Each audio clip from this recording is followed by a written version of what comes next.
Thanks again for checking in with us as we have been going through this week of devotionals intended to encourage and to calm and settle your heart as you move into Easter and allow the Lord to speak to you. And so hopefully you've been blessed. We're going to jump into John chapter 15 today and the instruction that Jesus continues to give for his people, for his disciples, as he is pulled away from the crowd and is now continuing to help them to get ready for his departure. And of course, to begin after the resurrection, eventually to send them out. And of course, we are the product of that. So let's look at John chapter 15, if you would turn with me, starting at verse 1 to verse 5. I encourage you to read the whole chapter, and especially those 16 verses as that gives the greater context for what we'll be looking at today. There's a lot to be said in this, but we're just going to briefly hit on some things that hopefully you can reflect on and you can think about after our time. Verse 1, I'm reading from the English Standard Version. I am the true vine, and my Father is the vine dresser. Every branch in me that does not bear fruit, he takes away. And every branch that does bear fruit, he prunes, that it may bear more fruit. Already you are clean because of the word that I have spoken to you. Abide in me, and I in you. As the branch cannot bear fruit by itself unless it abides in the vine, neither can you unless you abide in me. I am the vine, you are the branches. Whoever abides in me, and I in him, he it is that bears much fruit. For apart from me, you can do nothing. And here, Jesus is using an imagery that was very familiar back in that time, and it was that of the vine branches. There were vineyards all around in first century Israel. They would have understood clearly and would have gotten the picture of what he was giving them. And it was this one of this full dependence as branches on the vine. Jesus first says that I am the true vine, one of his I am statements. And he says, I am the true vine. And when we hear that, one of the things that it should take our minds and hearts back to in the Old Testament is of Israel. Because whenever that vine, when we see that vine referred to, it is with Israel in mind, and it is usually with Israel's failure to produce good fruit. And so Jesus comes and says, now I am the fulfillment. I am the intended purpose. I am what Israel foreshadowed. I am now the true vine.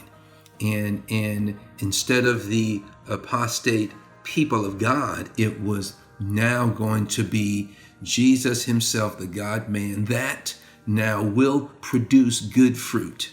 And that fruit, of course, you and I. And so we see here, he says, I am the true vine. Of course, God is the gardener. It is God's garden. He is the vine dresser or the gardener. Every branch in me, and he gives us a distinction in the branches. Every branch in me that does not bear fruit, he takes away. And every branch that does bear fruit, he prunes, that it may bear more fruit. And just real quick for us this morning, that's where I want to be able to settle us. One is that fact of the whole in me, or those that had some sort of connection with Christ. This isn't someone that can lose their salvation. He's not talking about that there, but this whole in me is these branches that had some sort of connection to him, and yet they were not showing fruit. As in being connected to the vine. And it says God takes them away, or God removes them. And here, when you say, well, how can that be? A good immediate example of that would have been Judas, one who was walking with them for years and yet was never connected to Christ, never allowed himself to be connected, although he was in proximity. But he says every branch that doesn't bear fruit, there is no fruit of Christ being in your life for us today. There is no fruit that you are connected now to the true vine. When that happens, it says God will expose that. God will make it be seen for what it is. But then he goes into the next one and says, for those that are bearing fruit, you are producing fruit of that person who is connected to Christ and is intimate with Christ and is growing in Christ, something happens that can actually be painful. He says he prunes it. And we all understand that. You don't have to have intricate understanding of the vine and the vineyard. We can look at that in our own gardens or as we look around us. Anything that is growing, trees, plants, vines, has to be pruned. Those things that are taking away from the life, taking away life out of the vine that are not needed, God prunes. And so for the Christian, for the believer, for the Christ follower today that is bearing fruit in Christ, you are growing things. You are learning in Christ. You are walking in obedience. You are dependent on him on a regular basis. Understand, even in all of that, God will prune.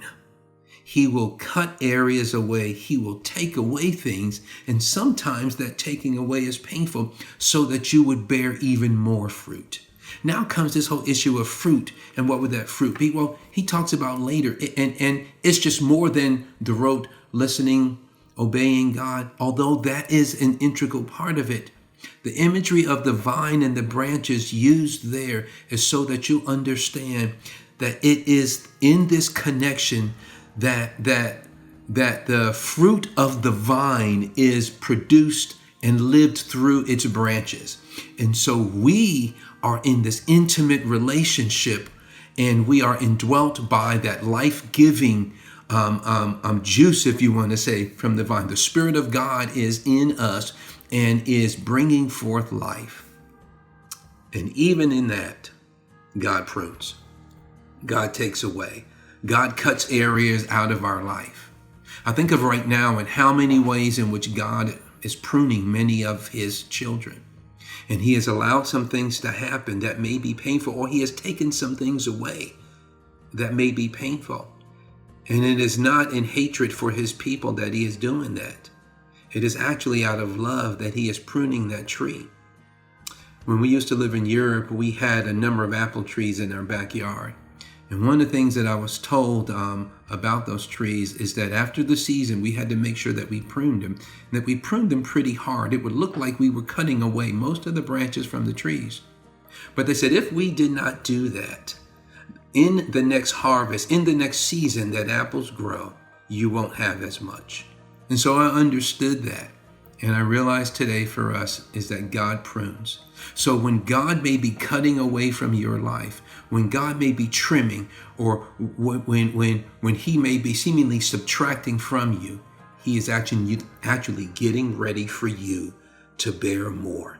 And that fruit, yes, is that fruitful life. It is a whole issue of conformity to the life of Christ. It is that joy in Christ that he talks about later in this text. It is that peace that comes from Christ that he has been mentioning and talking about. And later in this text, it is that love for one another. That is some of the fruit in which he's talking about. I think about the fruit of the Spirit and the evidence that the Spirit of God is at work in your life and that you are connected intimately with Christ so that his life is being shown through you.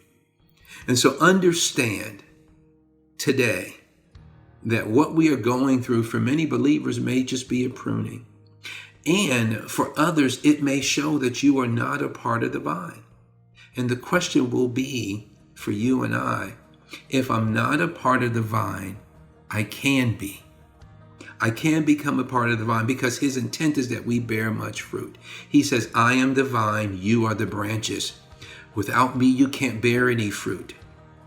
Let me ask you a question today. Are you trying to will fruit into your life? This is not an act of your will. This is not positive thinking. If Christ is not in your life, and if there is not, if there isn't this dependency on him, it's not going to happen, even if some good things may show in your life, or you may do some good things. Are you trying to, or let me ask the next question, how are you getting more intimate with Christ? Because that is what is going to cause fruit to come from you or fruit to come through you. It is in the life of Christ running in our lives that we now produce fruit of him in existence in us. We don't have to will it. It will happen. I don't have to try and make it happen. As I walk in obedience to Christ, as I am intimate with him and dependent on him, it will happen.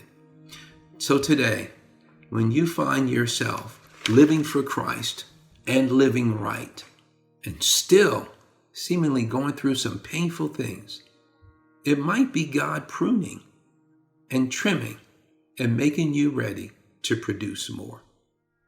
Allow him to do it. Be blessed today and be encouraged.